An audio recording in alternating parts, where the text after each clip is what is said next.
북한에서 제재의 한 폐쇄성, 내부로부터의 정보 유입을 차단하는 이 폐쇄의 북한이 무너지기 때문에 북한으로 가지 않습니다. 다음 두 번째 문제는 의자 방금 강찬 대표가 이야기한 것처럼 폭력성입니다. 폭력. 북한 주민들, 간부들 부단히 죽이고 주민들에게 공포심을 조성하는 조건에서만이 북한 시스템이 유지될 수 있고, 다른 하나는 대폭력성입니다. 외국에서 북한의 위협을 느끼도록 우리 한국 국민들이 북한을 김정은에 대해서 위협을 느끼도록 계속 이렇게 끊임없는 도발, 이 세 가지 기둥을 받칠 수 있는 핵은 뭐냐? 핵무기입니다. 네, 그렇기 때문에 이 핵무기가 그 무슨 좀 방도를 바꾸고 순서를 바꾸면 혹시 핵무기를 없앨 수 있다. 이거는 환상에 불과하다. 저는 이렇게 이제 생각합니다. 마지막으로 이제 그 이미숙 선생님이 제기한 그럼 얼마나 버티겠느냐. 이 시간이 이제 저는 아주 중요한데, 이제 앞서도 다 이야기했습니다. 제재가 풀릴 줄 알고 김정은은 지난해 돈을 엄청 썼습니다. 돈이란 돈은 지금 다 꺼냈었기 때문에 주머니는 거의 지금 말라가고 있는데, 그래도 저는 생각했던 것보다는 조금 더 북한 시스템이 오래가지 않겠느냐 이렇게 생각합니다. 그래서 제가 이야기했죠. 2018년 협상하면서 마크에서 엄청나게 밀수해서 기록 유엔이 상한선은 50만 불의 5배에게 해당하는 250만 바렐을 지금 가져다 놨습니다. 김정은이가 다 중국한테서 올해 경제 원조 이거 받아내고 있고, 한 경제적 측면에서는 올해 말까지 버틸 수 있는 물자는 지금 확보해 것 같이 보입니다. 앞으로가 문제인데 가능할지는 모르겠지만 우리 정부가, 저는 김정은이하고 자꾸 대화하자고 찾아다니는 것보다도 우리 정부가 먼저 러시아, 중국, 그 다음에 일본을 빨리 찾아가야 된다고 생각합니다. 이 세계 축을 찾아가서 이 세계 축이 북한에 기울어지지 않도록, 지금 현재 제일 우리한테서 약한 축은 어디냐? 일본과의 축입니다. 아까도 이야기했지만 요새 최근에 일본의 아베 정권이 이상하게 노는 거 한번 좀 보세요. 첫 번째는 아베 정권이 지난 2003년도부터 계속 북한에 가하여오던 반북 인권 교류한 공동 발기국에서 올해 3월달 탈퇴했습니다. 안 했어요, 일본은. 얼마 전에 나온 일본 외교 충성 보셨죠? 북한의 핵 미사일 위협을 다 걷어냈습니다. 이번에 트럼프 찾아가서 김정은 만나겠는데 정상회담 좀 도와달라. 그러니까 아베는 지금 정상회담 쪽으로 가고 있습니다. 정상회담, 북한이 먹을 거 없으면 정상회담 아베하고 만날까요? 분명 아베가 뭘 주기 때문에 만납니다. 그럼 아베는 뭘 주려고 하느냐? 지금 제일 몰리는 게 식량입니다. 북한. 보도에 다 나왔죠. 북한의 전 세계 공관들에 6월달까지 북한에서 식량 고기를 보릿고기를 넘기면 20만 톤 식량이 당장 필요하다. 빨리 20만 톤 확보해라. 이렇게 지금 러시아가 푸틴이 이번에 얼마 주겠는지 잘 모르겠는데 푸틴도 10,000톤 이상은 줄 겁니다. 아마 저는 아베가 정상회담의 선불로 북한의 인도주의적 식량 지원을 지금 내적으로 지금 흔들리고 있지 않느냐. 그래서 우리가 이거 절대 아베한테다가 이거 내가 먼저 이거 식량 인도주의 문제를 걸고 주면 안 된다. 이걸 빨리 침을 박아야 됩니다. 맞습니다. 맞습니다. 이미 말했습니다. 우리 문재인 대통령이 찾아갔을 때, 그 다음에 또 러시아가 대북 인도 지원해야 된다라고 유엔 안보리사에서 주장하니까 미국이 인도 지원은 그건 제재 대상이 아니라 이미 지금 미국은 인도 지원의 풍등을 켤 준비로 가고 있습니다. 이제 이렇게 되면 순서가 어떻게 되는가 보세요. 만일 러시아가 이제 김정은한테 식량 지원을 주면 두 번째로 누가 나설 것 같습니까? 예? 두 번째는 우리 정부가 나섭니다. 왜 나서냐? 지금 우리 정부는 벌써 800만 불 인도주의 지원 자금이 다 지금, 물론 이건 시가 언제 주느냐라는 시가 문제 있습니다. 제 판단에 하면 왜 지금까지 이거 못 주고 있느냐? 지금 대북 제재 문제에서 한미 공조를 계속 이야기하고 있는데 우리 정부가 먼저 주면 결국은 보수 쪽에서 이거 왜 식량을 주느냐, 이거 불고 일어날 것 같고, 또 국제 공동체에서 핵 협상에서 진전했는데 왜 식량을 주냐, 이런 비난이 있기 때문에 지금 800만 불을 지금 줄 수 있는 돈은 준비되어 있지만 먼저 나서지 못하는, 만일 러시아라는 유엔 안보리사국이 먼저 북한의 식량 고비를 트면 그 다음에 이게 열립니다. 우리 정부는 합법적으로 안보리 소모국이 주는데 이건 제재 위반이 아니다 줄 겁니다. 세 번째 일본에 나섭니다. 아베가 그래서 이런 순서로 지금 북한이 노리고 있다는 걸 알고 이 매듭과 거리 순서를 어떻게 우리가 차단하겠냐 이걸 고민할 때라고 저는 생각합니다. 네, 감사합니다. 질문이 두 가지였습니다. 북한의 경제 발전이 북한의 민주화를 추동할 수 있느냐라는 김선식 차관 거기서 의문이 있다라는 것이고요. 저도 그 경제 발전이 북한의 민주화를 추동한다 그거 안 됩니다. 그래서 제가 왜 최소한의 시장을 말씀드리냐면은 이것은 북한의 수령 당 대중의 수직 체계를 깨뜨리는 그 하나의 중요한 수단으로서의 시장을 확대해요. 지금 시장은 대한민국이 햇볕 정책으로 북한의 시장이 확대된 게 아니고 90년대 중반에 북한 주민들이 스스로 생존하기 위해서 만든 개척한 시장입니다. 그래서 무슨 우리가 잘 해가지고 시장화됐다는 거 그거 절대 아니고요. 그래서 북한의 문제는 경제 문제가 아니고 정치 군사 문제입니다. 이제는 정치 군사 문제를 정면으로 때려야 되는 것이 이게 바로 수령제의 전환입니다. 수령제 전환을 위해서 사상전, 경제전, 외교전, 비정규 군사전, 정보 자유화 이런 부분들 종합적으로 실시를 해야 되고 그렇게 하기 위해서는 북한의 민주화를 추구하는 그런 목표를 가진 정권이 먼저 서야 됩니다. 이제 임숙 노조위원 말씀드리겠는데 황장엽 선생이 한국에 오시고 99년도부터 북한 민주화 네트워크라는 것이 있어서 중국에서 북한 내부의 민주화를 하는 운동을 원래 계속 해왔습니다. 근데 몇 년 전에 그 조직이 이제 4명이 체포가 되었죠. 그건 20년 동안 했습니다. 거기에는 정말로 토착화시킨 북한 민주화를 위한 세력들이 있었습니다. 지금도 꼬리가 완전히 잡힌 것은 아니지만은 그러나 그 세력이 완전히 많이 약화가 됐는데 정부가 먼저 북한 민주화를 하겠다는 정부가 들어서야 됩니다. 민간 정부가 민간 단체만이 그게 뭐냐 조직, 재정, 전략, 신변보호 이 4가지 측면에서 너무 허약합니다. 그들에게 이런까지 다 보게 해라.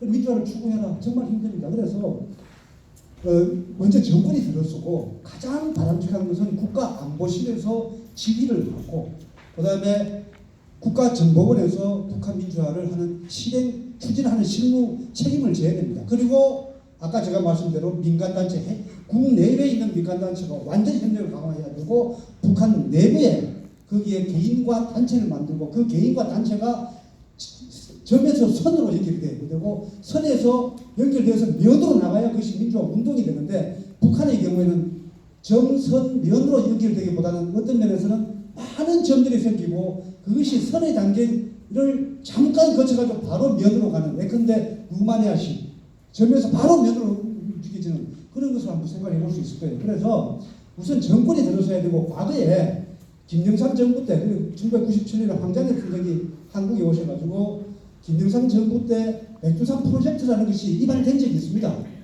그런데 그것이 하다가 정권이 바뀌어버렸어요. 그러고 난 다음에 김정일 씨를 도와주는 것을 겁니다. 만약에 그때 백두산 프로젝트가 계속 수행이 되고 정부에서 이것을 자꾸 추진했으면 상당한 효과가 있었다고 저는 봅니다. 그리고 지금도 마찬가지입니다. 우선 북한 민주화를 추구하는 정권이 들어서야 된다. 이것이 가장 중요하다. 그리고 민간단체 연결되는 것. 감사합니다. 우리 김태훈 변호사님.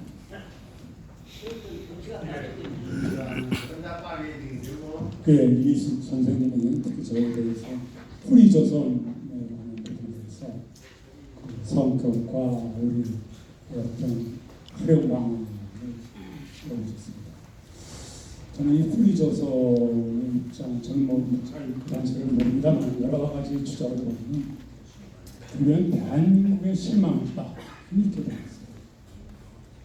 북한 주민의 입장에서는 대한민국이 이게 뭐냐? 세계 돌아가면서 북한 김정은이 수석 대변인 노릇하고 북한 주민의 인권과 상관없이 지원해주자고 하고 북한 주민의 입장에서는 이거 대한민국 이것도 아니다. 저는 이렇게 본다. 저는 상당히 대한민국에 대해서 숭배한 경계점이라고 생각합니다. 과연 우리가 통일됐을 때 북한 주민들이 아이고 남북한 통일로 오겠습니까? 저는 옐로 카드를 던져요.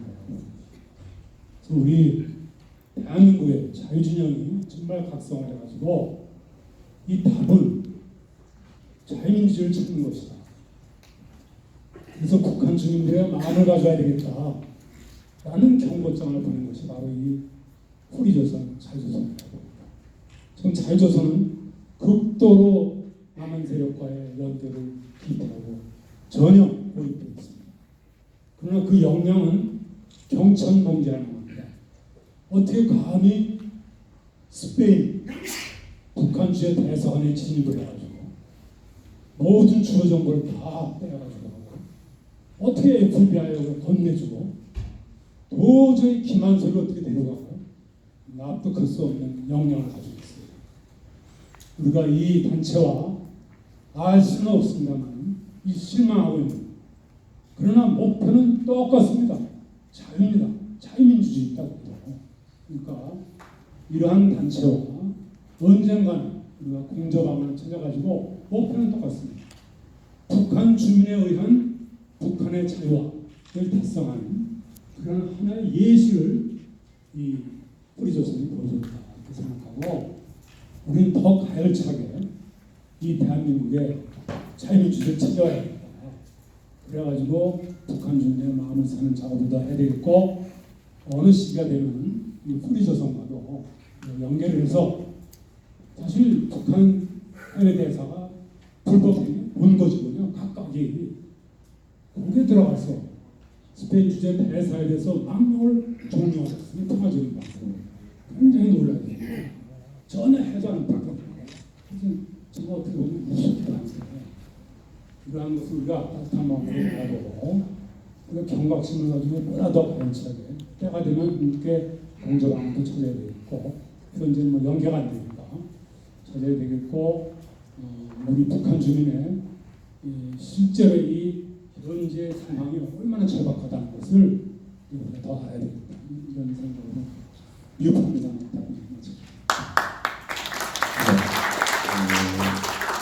먼저 저희들 주최 측이 너무 욕심이 많아가지고 너무 많은 분들을 발표를 하고 이렇게 해서 시간 관리가 잘 안 됐다면 좀 양해하시고 앞으로 한 10분 정도 그 플로어에서 한 3분 정도 질문을 얻도록 하겠습니다. 네, 질문. 예, 저쪽 뒤에 계신 분 먼저 말씀. 저는요. 저 잠깐만요. 예. 저 우리 마이크 있나요? 예. 짧게입니다.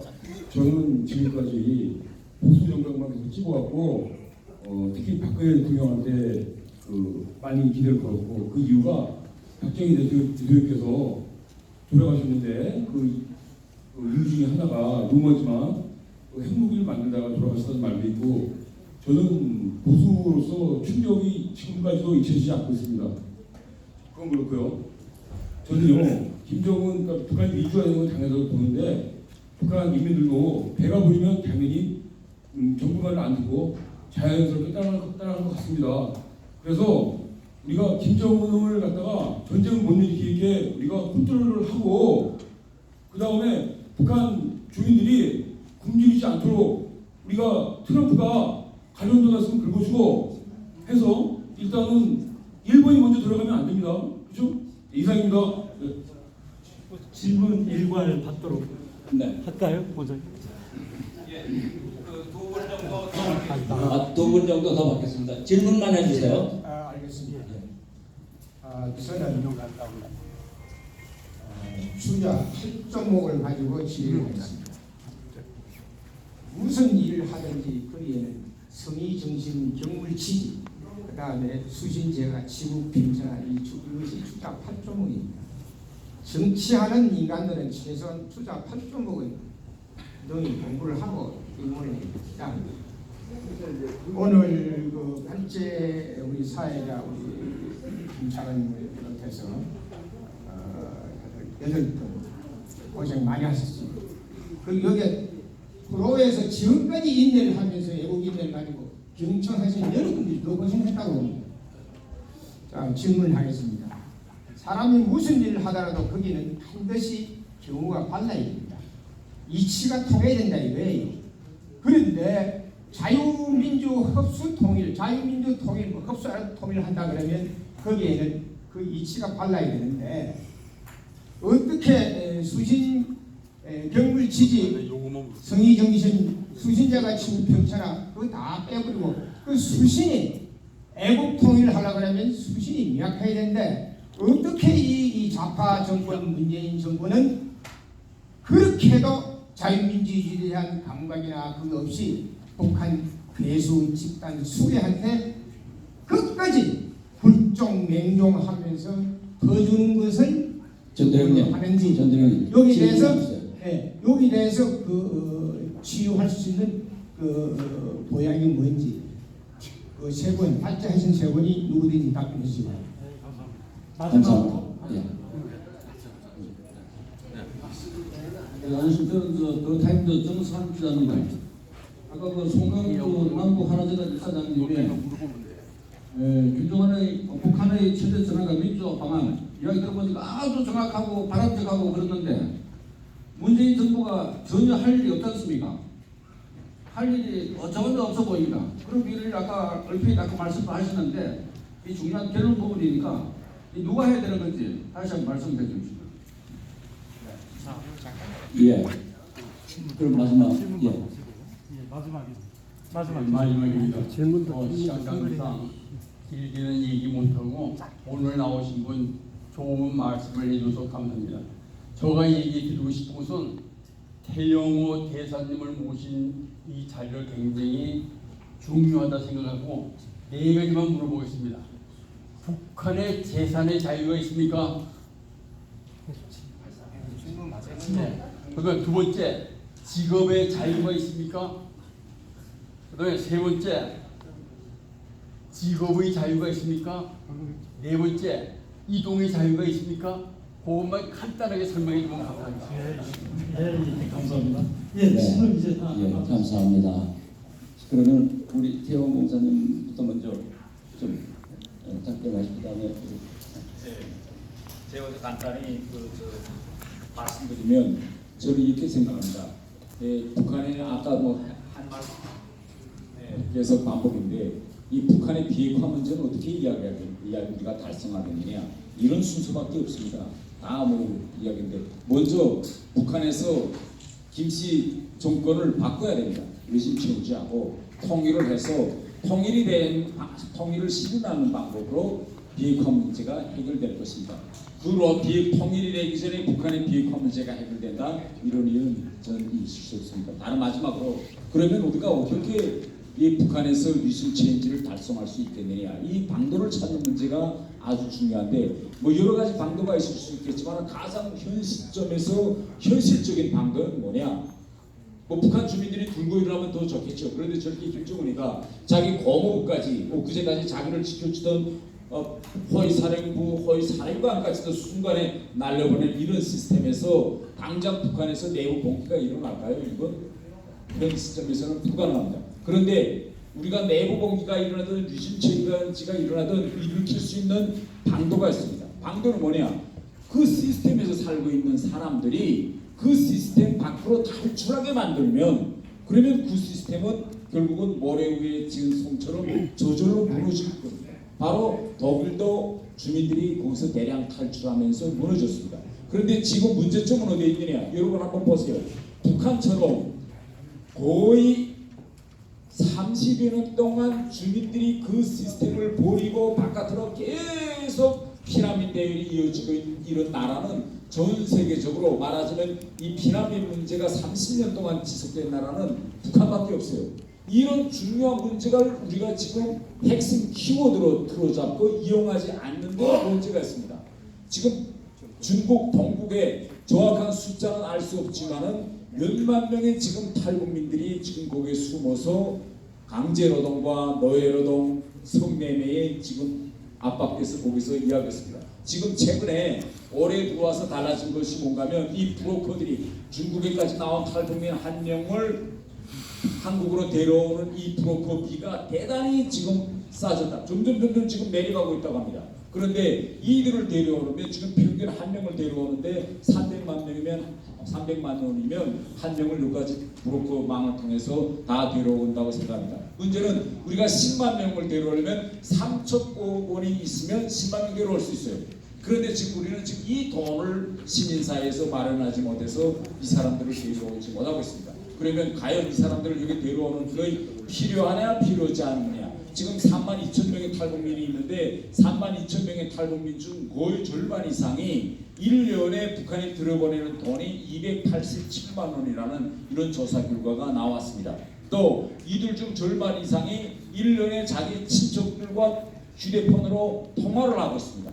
그러면 이 숫자가 우리가 10만 명으로 늘린다고 생각해요. 10만 명의 사람들이 북한에 여기서 알바하든 뭐하든 돈을 벌어서 북한에 들어보내고 또 그들이 휴대폰을 통해서 북한의 친척들과 소통하는 이런 흐름을 우리가 시민사회 흐름을 만들어낸다면 결국은 북한의 김씨 정권은 견뎌내지 못할 것입니다. 그런데 이건 우리가 가능해요. 우리가 네트워크를 만들고 시민들을 각성하고 모금운동을 하고 이러면 우리는 이러한 흐름을 만들어낼 수 있다. 이게 제가 통일과는 가장 빠른 진행이라고 저는 생각합니다.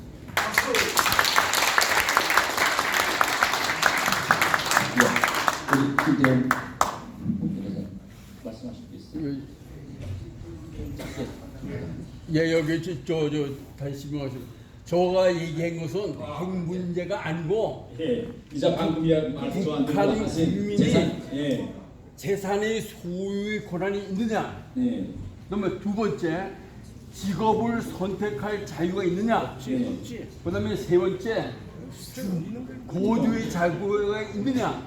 그다음에 네 번째 이동의 자유가 있냐고 간단하지만은 여기에 많은 분들이 아는 듯 하지만은 모르고 있어요. 나는 갔다 왔어요 평양을. 제가 쉽게 이야기하면 없습니다. 그런 자유는. 네 가지 자유가 없습니다. 이런 방금처럼 재산 내가 자유가 지금 이거 없습니다. 친구는 이동의 자유 북한을 없습니다. 갔다 왔어요. 거주의 자유 없습니다. 평양을. 직업의 자유 없습니다. 이런 자유는 북한에 없습니다. 이거 없는데 거기에 대해서 집중. 잠깐만 그냥 구두로 그냥 영법 소리 지르면서 얘기했는데 문재인이가 살아야 문재인이가 집권하고 있는 이상 더 통일에 대한 문제가 해결될 수 있다고 보세요? 안 된다고 보세요? 단답으로. 단답으로 좀 말씀해 주세요. 문재인이가 있는 이상 나는 통일에 대한 문제는 영원히 안 된다고 보는데 그런 것이 아니냐. 잠시 장례 좀 협조해 주시면 감사하겠습니다. 예외적으로 마지막 기자 자, 질문. 우리 기자님 마지막으로 한번. 네, 안녕하십니까. 저는 데일리한 정치사회 기자 이대우입니다. 저는 그 전문가분들 특정 지칭 않고 질문드리겠습니다. 현재 정부는 일본과의 과거사, 역사 문제에 대해서는 굉장히 단호한 입장을 견지하면서도 어떤 북한의 과거 도발 책임과 그리고 전쟁 책임에 대해서는 완전히 어떤 침묵을 지키는 그런 기조를 유지하고 있습니다. 정부는 왜 그런지 그리고 우리는 이것에 대해서 어떻게 대응해야 되는지 이에 대해서 답변 부탁드립니다. 여러 가지 이유가 있겠지만은 지금 문재인 정부를 떠받치고 있는 기본 청와대를 비롯한 당과 이쪽의 세력이 지난 80년대 운동권 주축이었던 사람들이 많기 때문에 그들의 사고 방식이 반외세 자유, 반미, 반일, 우리 민족주의 그러한 노선입니다. 오래전부터 침선이 있었고 현재 거기에서 완전히 일탈했다고 보기는 어렵고 오히려 더 그 방향으로 계속해서 그 대북 정책을 추진해 가고 있습니다. 그래서 아까 전에 어떤 분인데 지금 북한 민주화를 그러면은 문재인 정부가 추진할 수 있겠느냐? 저는 가능하지 않다고 봅니다. 그래서 정부가 그렇게 해야 됩니다. 김대현. 저는 짧게 제 결론을 말씀드리면 그저께 저희가 법의 날 4월 25일 날 법의 날을 하면서 법 취소에 대한 제정했어요. 지금 이 북한 인권이 왜 안 됩니까? 왜 통일이 안 되는가? 30년 전에 된다고 했는데 먼저 된다고 했는데 왜 안 되는가? 그게는 대한민국의 이 종북 세력 통일을 막는 이 북한의 수령 절대주의와 함께 연계되어 있는 이 세력들이 있기 때문이 아닐까 저는 생각이 듭니다. 그래서 저는 북한 인권 운동의 하나로 북한 인권 기록 보존서의 일환으로 남한에서 북한 인권법 통과를 반대한다는 거죠.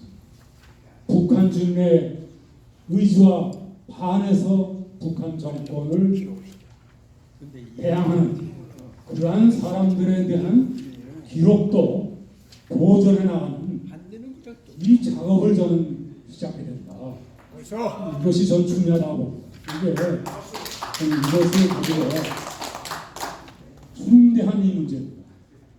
저는 사실 한전이라든지 여러 가지 이제 북한권 단체들이 해왔는데 결론은 대한민국의 자유민주주의 정치성입니다. 대한민국의 자유민주주의를 파괴하고 북한의 수령절대주의를 용인하는 이러한 사람들도 우리가 북한 인권 기록 보존서 못지않게 우리가 기록을 해놔서 우리가 자유민주주의가 확립됐을 때 그 사람들을 응징하고 애들 그런 시스템을 갖춰야 될 것이 아닌가. 저는 이런 말씀을 드리는 걸로 제 거를 마치겠습니다. 감사합니다. 이제 마치도록 하겠는데 제가 그 30년 전에 소련 외교관을 만난 적이 있었습니다.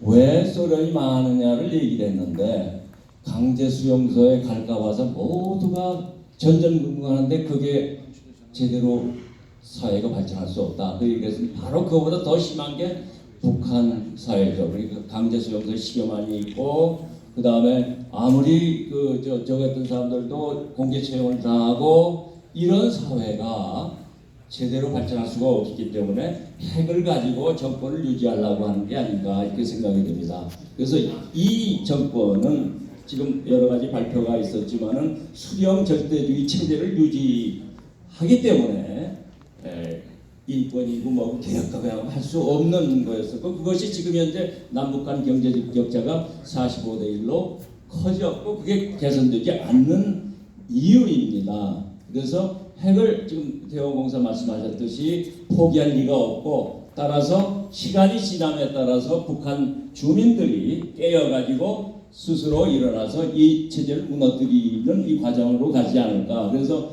처음에 제가 말씀드렸듯이 북한이 먼저 망하느냐 남쪽이 먼저 적화되느냐의 경쟁 관계에 있는데 지금 남쪽이 문제가 아닌가. 북한이 그냥 두면 넘어질 것을 뭐 무슨 평화 무슨 햇볕 정책에 의해서 도와줘가지고 계속 다시 살렸는데 지금 와서 국제사회에서 대변인 역할을 하면서 북한을 도와주지 못해서 지금 안달하는 거 아닌가.